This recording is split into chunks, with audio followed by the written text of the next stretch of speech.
Otmar Buyne, geboren op 29 november 1929 te Paramaribo, transcultureel psychiater en kookboekenauteur.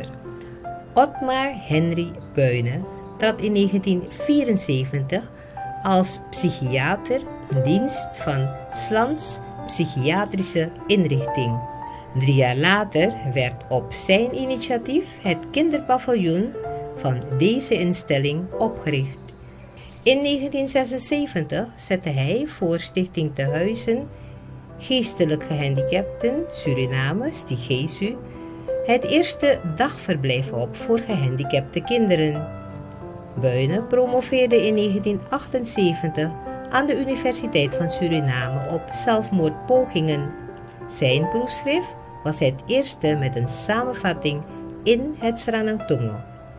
In 1979 werd hij geneesheer-directeur van het Militair Hospitaal in de rang van majoor. Hij was voorzitter van veel Surinaamse sociaal-culturele verenigingen, zoals de Brutus Club.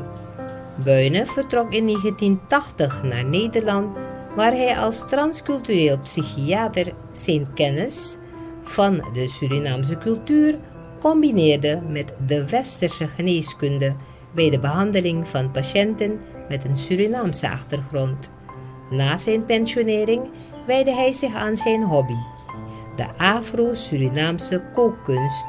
Als culinair ontwerper, zoals hij zichzelf noemde, publiceerde hij 14 kookboeken die hij doorspekte met wetenswaardigheden en liedjes uit de Afro-Surinaamse cultuur.